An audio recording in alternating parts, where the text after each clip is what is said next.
I'm done school. I'm doing my postgraduate degree. Like I'm working. Like I heard from the Lord. Hey guys, welcome back to my YouTube channel. This is Brandy's Circle. Yeah. Hi guys, and welcome back to Brandy's Circle.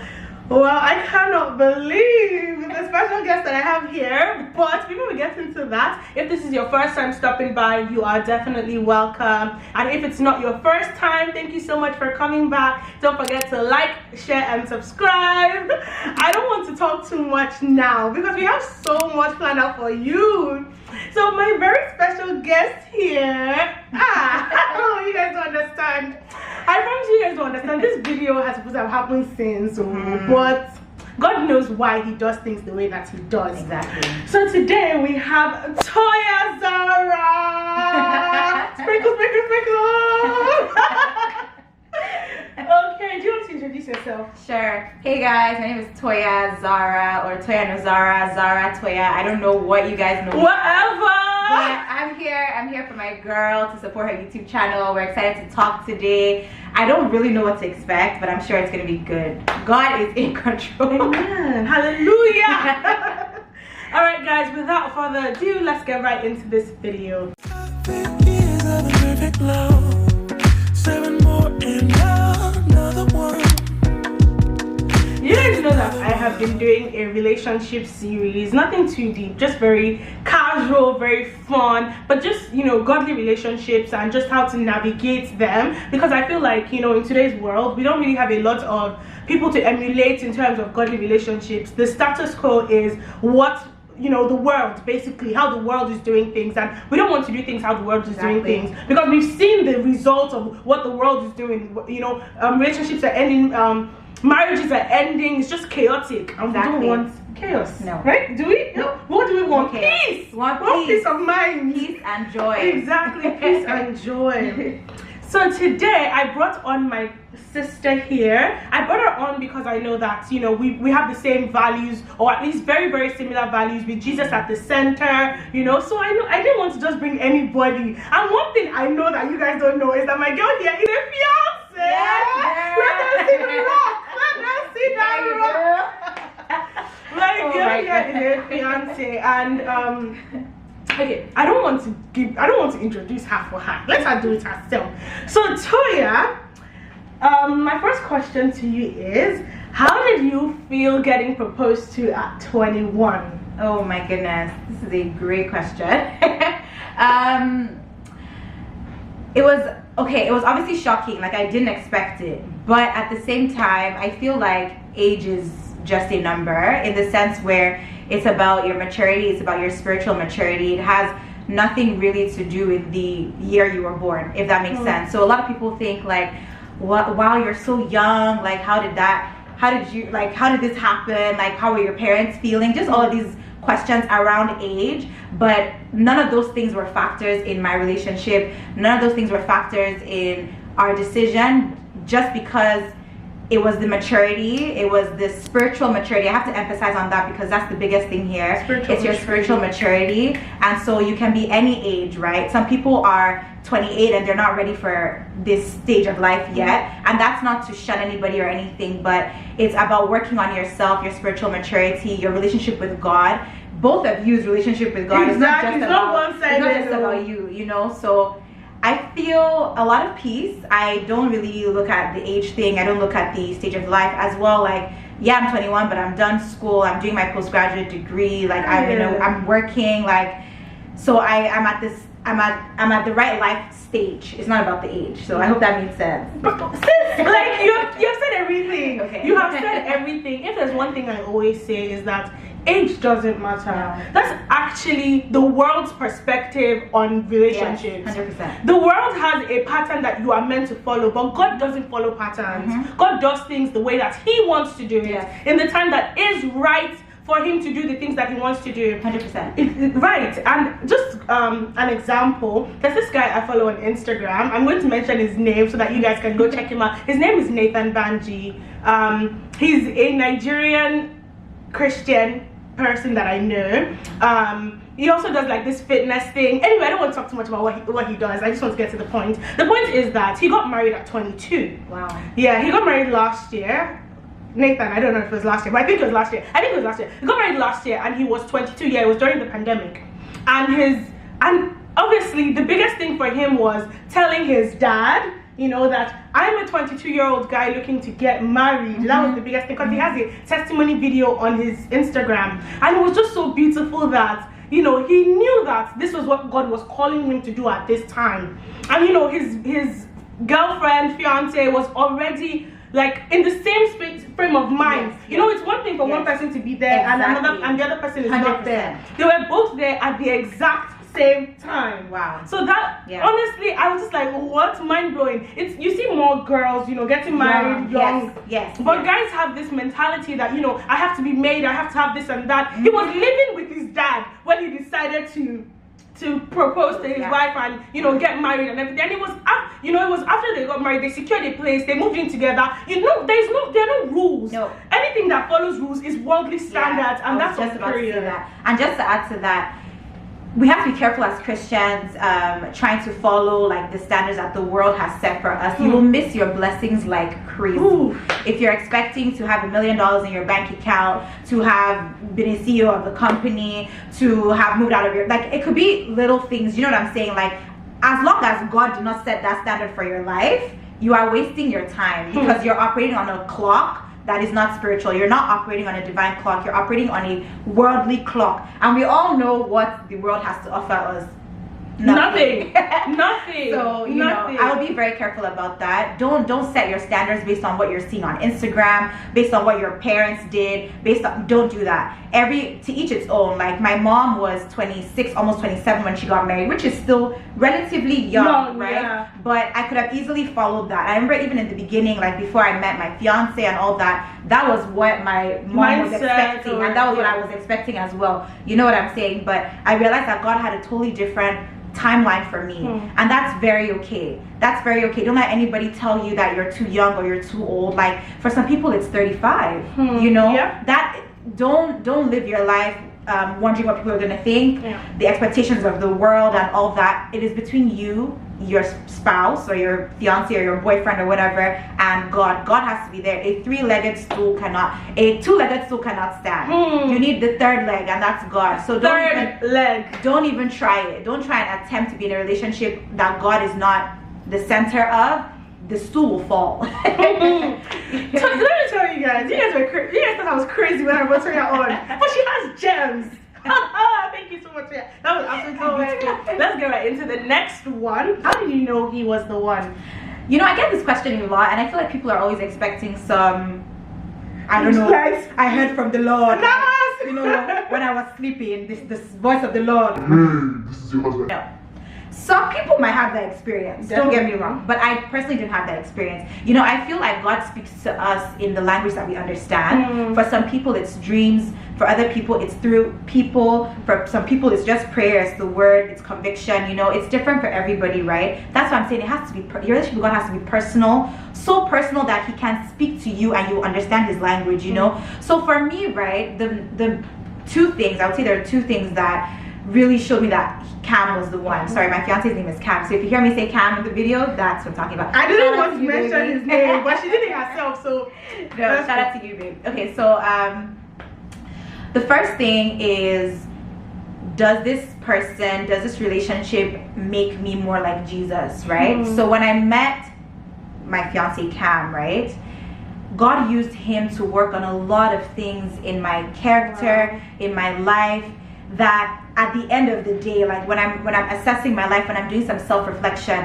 has that thing made me more like Jesus? Yes. Am I more patient? Am I more kind? Do I have the fruits of the Spirit more? You know, have my relationship with God gotten better since I met this person? Whether it's a friendship, a relationship, whatever, those are the kind of things you have to assess in your mind. Otherwise, like, what's the purpose? You know, the first thing on earth is for us to be more like Jesus. You know what I'm saying? So a lot of things, like being with Cam unlocked my gifts. You know, like I sing, right, but I never sang in church. I didn't really have that gift of worshiping, right? And I'm not saying that he gave me the gift. The gift was always there, but through my relationship with him and our relationship with God and how we were able to grow with each other, we were both able to explore those things that God had instilled inside of us, right? It's almost like igniting a fire. It's like Cam was the whatever, you know, that little box in the thing, and I was the matchstick, and God just allowed us to rub heads with each other, and then the fire was ignited, right? For both of us. So hallelujah. That's exactly how it is, not just for me but for him as well. So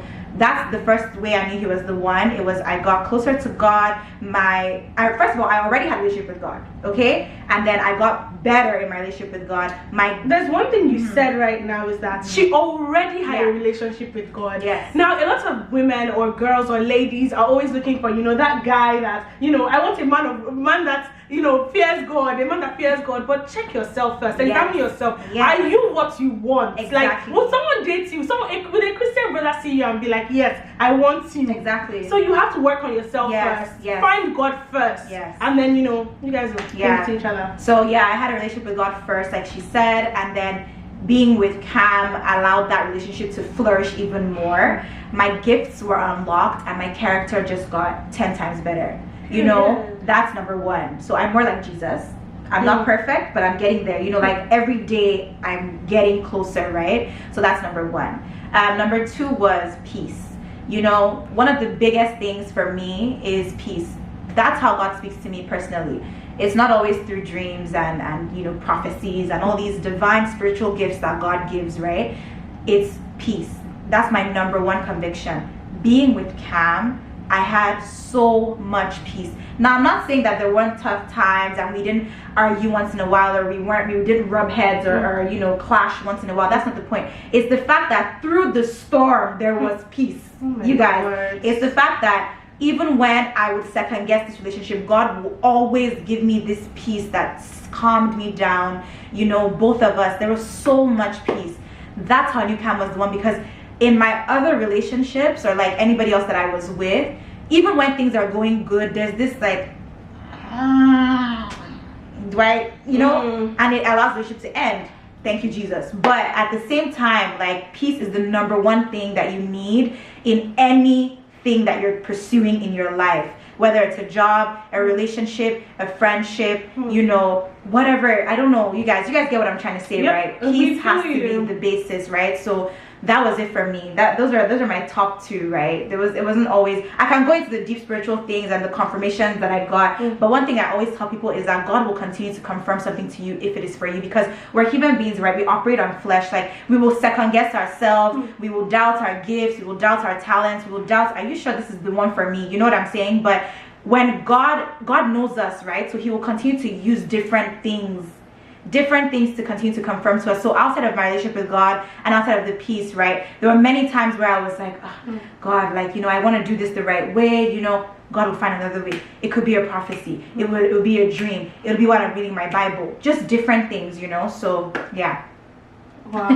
Like, I'm actually speechless. I'm speechless because she killed it. It's like everything that I would have said and more. You know, she has the experience. I mean, there's a rock on that finger. So what is the biggest, or what are the biggest struggles that you have faced in your relationship? This is a great one. Okay, so let me think. The first thing obviously is character development.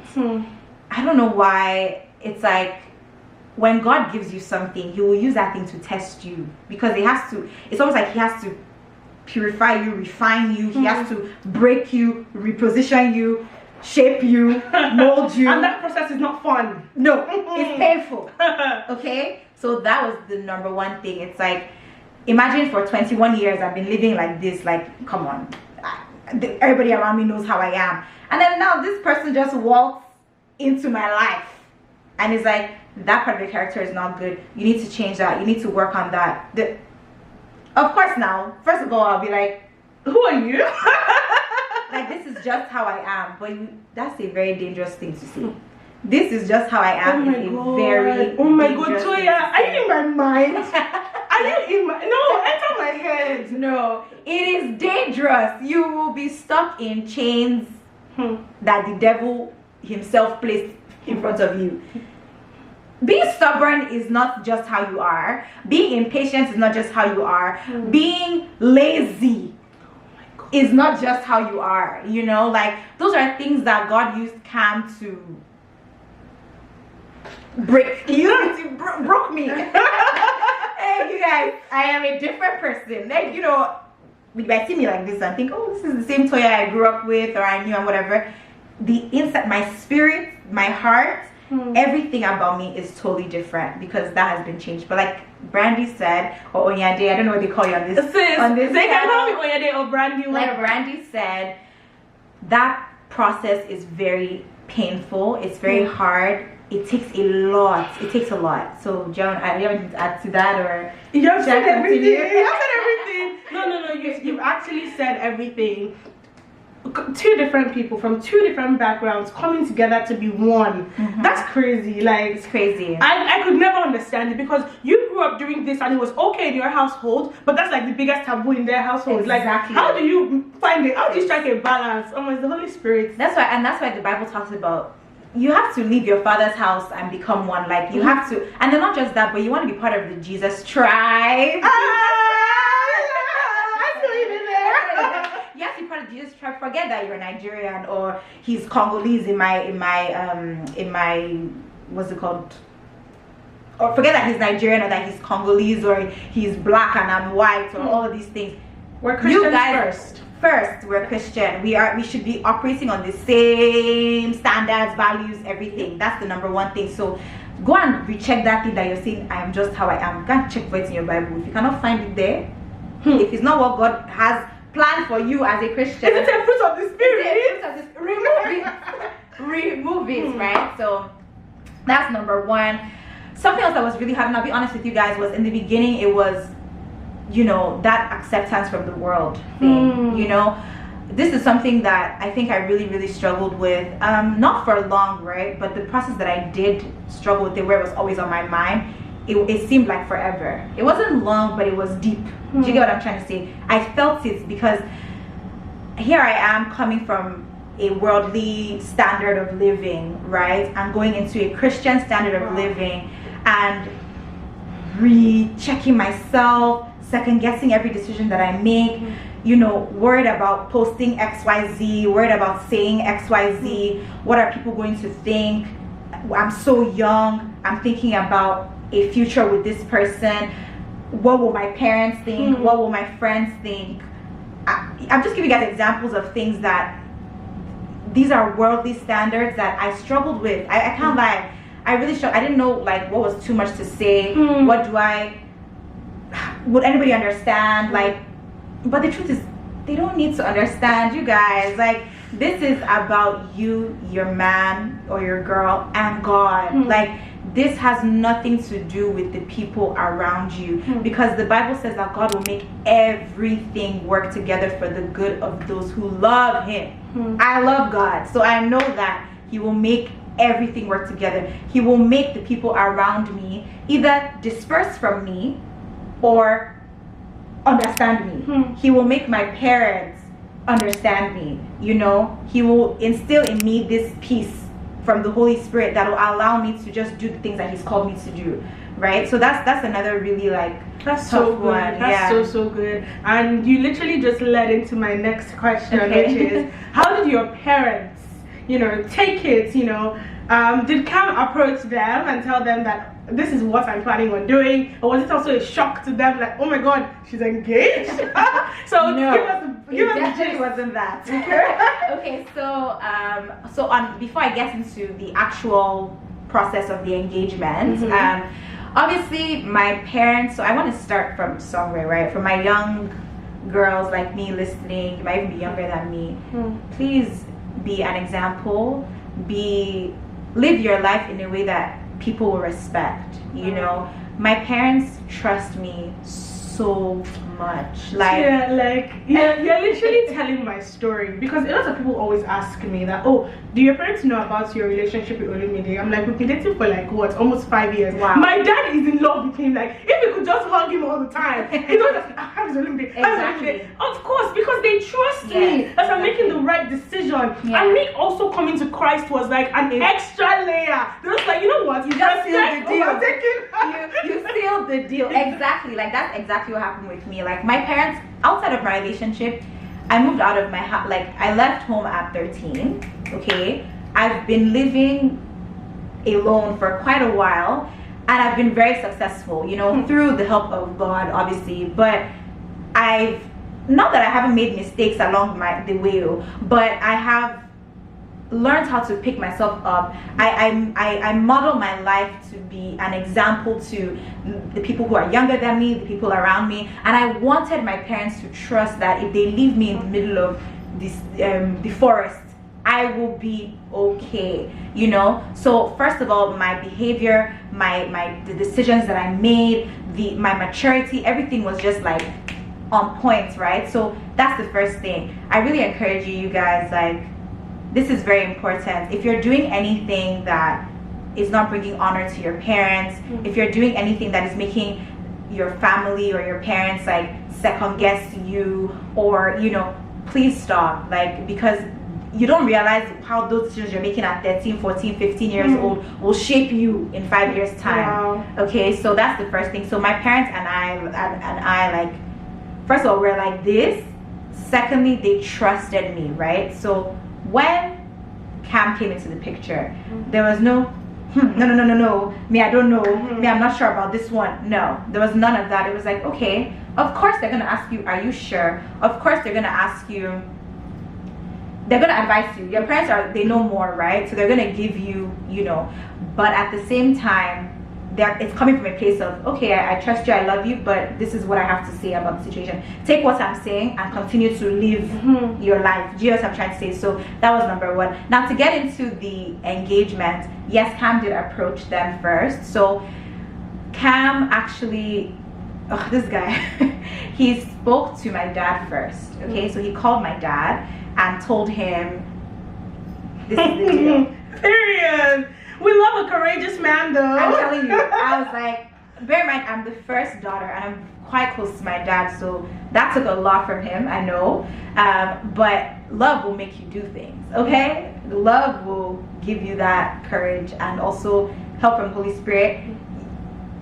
You're ready, you know? So he called my dad. He called him on FaceTime, okay? You guys, my dad was supposed to have been here, but then because of COVID, he couldn't come, right? So he was like, I'm still determined to do this thing at this date. Wow. I don't want to move it and wait, because we don't know how long this whole COVID thing is going to be. See how long it lasts. Exactly. Like, imagine, I probably won't be engaged right now if he was operating on that fear, right? But that assurance from God, he was like, no, I'm ready. I'm going to call him. So he FaceTimed my dad and told him whatever. I don't know the name, like every single thing that he talked about. That's between Cam and my dad. And that's okay. And that's fine. That's totally okay, you know. All I know is that at the end of that conversation, it was very emotional for my dad. I know my dad shed a few tears and just gave him a few pointers, you know, and gave his blessing. And then after that, he spoke with my mom. Okay, my mom was actually here in Canada, so he met, I don't know if he called, I don't know, but they spoke. I think my dad spoke to my mom first to give her the heads up. Mom was like, oh really, okay. And then he formally told her. He told my brother as well, my older brother. He didn't have to do all that, but he really went about it like the respectful way. Like, and please, that's what we want. Yes, no surprise proposal like to my family. No. You know, like, surprise me, but don't surprise them. Because first of all, they deserve to know. Yep. Secondly, I want them to be there. Like, I wanted a proposal with my family. I didn't. Oh my God, Toya, I think we're very alike more than we actually think. Maybe. I actually want and this is like open knowledge, right? I want a proposal that my family members will be there. Just my intimate family members and closest friends. Exactly. Like, I would like them there. Exactly. Don't propose to me on the Eiffel Tower. No, you know, some people like to be alone with them. No, please, I'm giving a speech. Let everyone be crying. You guys. You know, and that was just my personal preference. Nothing wrong with that at all, but that was my personal preference. So yeah, that's how it happened. He approached them. My parents obviously were like, wow, like, it's actually happening, but I think they were ready for it. They knew, okay, like, the way this relationship is going, this guy's so serious about this girl. They're taking their walk with God so seriously. They're thinking about a future together.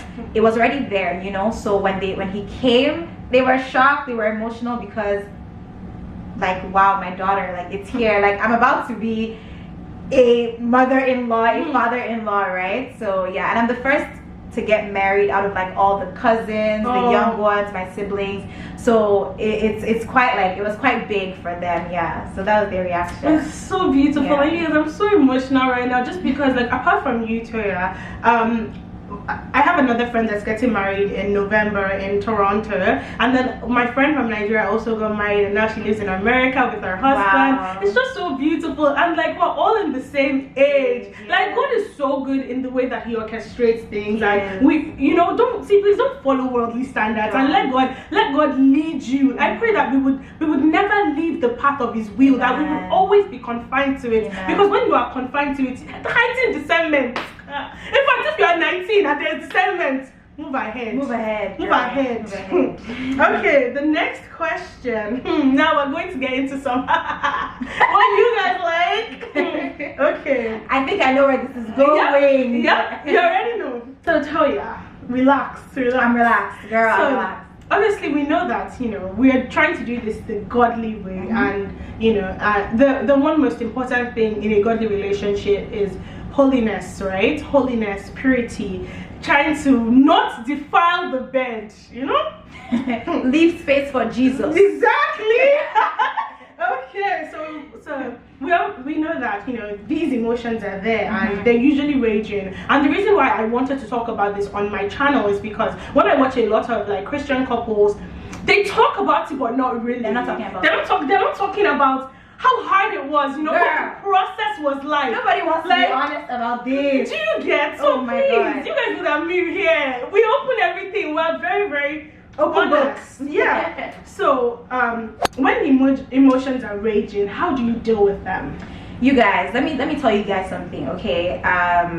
Obviously, so during the dating phase, your emotions are raging. When you're engaged, they're raging now. Heightened. oh, you guys, and let me tell you, I think it's because of emotions, like you're saying. When you're engaged, you're almost there. Do you get what I'm trying to say? Oh my The God. temptation is 10 times more because you're. Do you get? It's like just a little. Can I just? You guys. So to be very honest with you guys, it is hard, and I was gonna mention this when you asked me some struggles being in a Christian relationship, but I knew that this question was coming. Yeah. So I said let me give it its own spotlight. Yeah, no, okay? it deserves it. It does. First of all, I can't go on vacation with Cam. Do I want to? Yes. Absolutely. You guys. I want to. But except we're getting, in fact, not two different hotel rooms. Hotel rooms. It has to be two different hotels. All together.